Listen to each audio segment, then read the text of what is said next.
Things are looking up for the Chicago Blackhawks. We've seen them have their play elevated to a next level over the past few games, although they could not get a win until last night.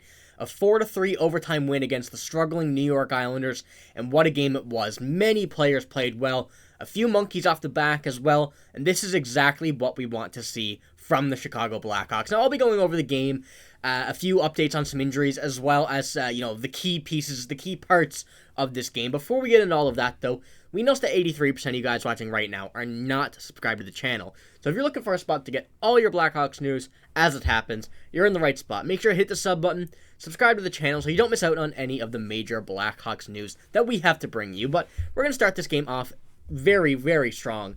This video, off very strong. From Charlie Meliodas, once again, his 10 observations. He says, "This was a strong all-around game for the Blackhawks. From start to finish, it felt like they were in control. They had to overcome some tough officiating too. The third period got dicey again when they blew a 3-1 lead, but they found a way to get 2 points." And then he goes, for the first time this season, the Blackhawks won the second of a back-to-back. They were 0-7-0 going into this game, and they were 3-5-0 in their first game of a back-to-back. And this is exactly what we needed to see from the Blackhawks. We needed to see this next step being taken. Now, obviously, the main priority is getting a good pick this draft. We know that. This has been discussed by us, you guys in the comments, the management, the team. It's kind of been... That's been the plan that we've known for this season. However, this is what you want to see in a game. You want to see the Blackhawks overcoming some stuff that they haven't been able to this year. This being the back-to-back. They got a win in the second half of that for the first time this season.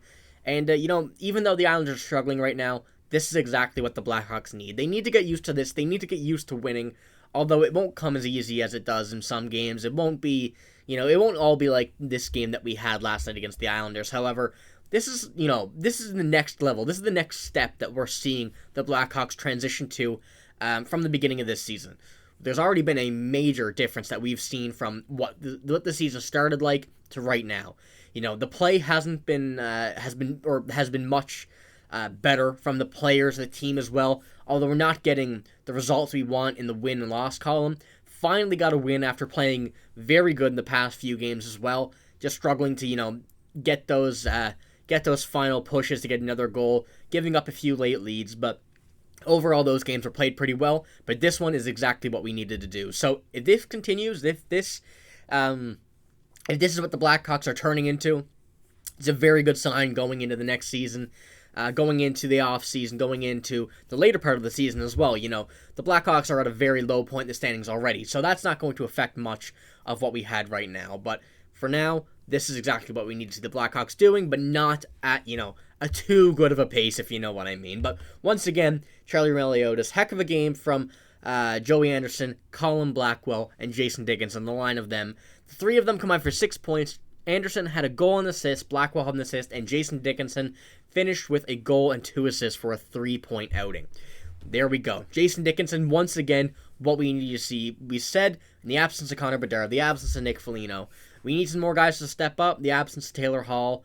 We needed some unlikely faces to step up, and absolutely perfect was this line.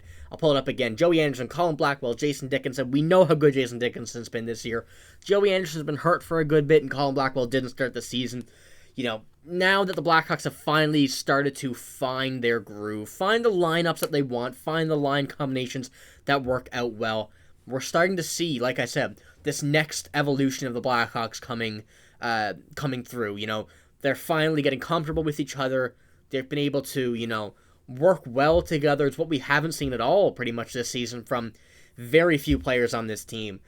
Some still continuing, some getting better, and you can see with this line here, this works. This is what we want to see. But so much for those Jason Dickinson trade rumors as he signed a 2-year extension. I think it was an absolutely excellent deal, like I said in the video. If you haven't watched that already, make sure to check that out. But Jason Dickinson's here for the long run. He wants to stay. The Blackhawks want him to stay. And if this is what we're going to get as Jason Dickinson, this will be one of the best value contracts in the NHL. Although right now it may seem like a lot. It may seem like a lot to, outsiders of the Blackhawks. This is exactly what the Blackhawks need out of Jason Dickinson. So, it's perfect in that sense, exactly what we needed.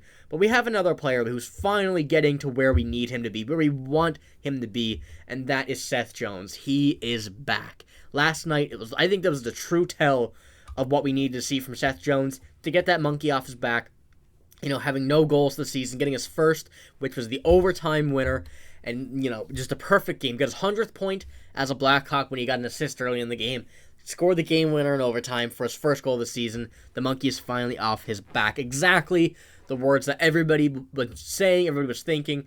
We've seen Seth Jones. We made a video, and the last video we posted, I believe his last video, was we need to discuss this. We need to talk about Seth Jones, what his future was like, what his plan was like for the rest of, his Blackhawks tenure. Because obviously, he was not exceeding expectations to many people. We know that he was a very solid defenseman elsewhere, but he's just been having a few down years with the Blackhawks. But that is to be expected with what this team has done over the past few seasons. We know how bad they were last year. We know how bad they are this year. So, you can't expect a guy like that, with exception of Erik Karlsson, just because we know Erik Karlsson is, he's a different breed of defenseman. And Seth Jones is, I would say, a few tiers below, but he's still a very solid, one of the top defensemen in the league. And if he can put up some numbers that he's been doing so far, even when the Blackhawks have been bad, that's really all we can expect. We can't expect too much out of him. For just a single defenseman who really didn't have a line pairing solidified this year. He's with Kevin Korchinski, now with Alex Vlasic, and Alex Vlasic is working out much better. But we've seen Seth Jones want to be on this team. He's looked like he's been working well in certain cases, but other cases, he hasn't been working very well. But I think this is the change. I think this is the flip of the switch that he needed to get back to the Seth Jones we all need, we all want to see. And like I said, it's going to be a new Blackhawks I think we're going to see over the next coming weeks. Peter Mrazek's been very good once again still.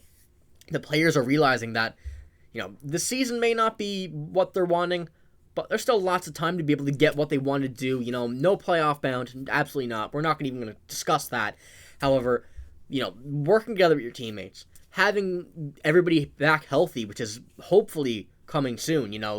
We've seen Connor Bedard being out around 2 to 3 weeks now, but he'll be back sooner rather than later, hopefully. Nick Foligno, which I have an injury update on in a bit, and, this team wants to be good. They want to be good. They know it's not in a great spot right now, but it is looking very good for the future if this just continues to proceed the way it has been. But like I said, one more update here from Nick Foligno, an injury update once again from Charlie Roumeliotis.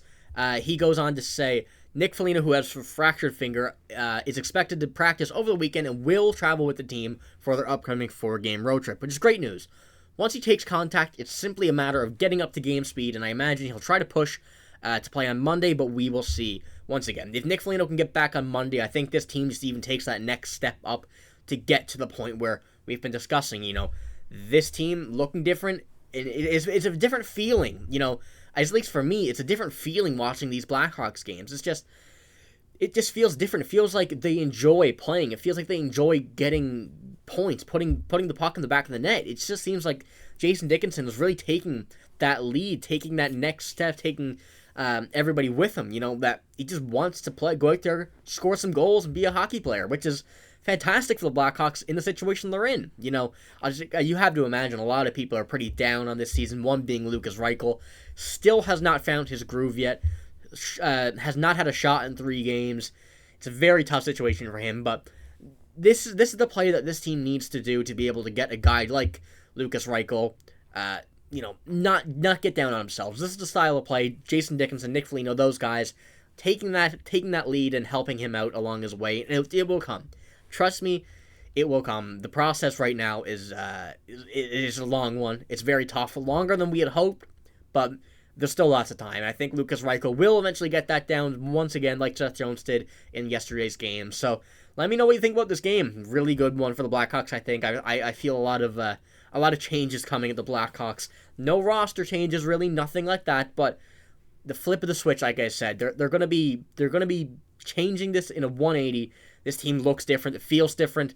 So let me know what you think in the comments below. Obviously, very exciting to get a win. Obviously, it'll be a back-to-back. But that's all I got. Hope you have a great day. If you did, make sure to hit the like button. Sub to the channel once again if you don't miss out on any Blackhawks news. But that's all I got. I'm signing out. Thank you for watching. Hope you have a great day. See you later.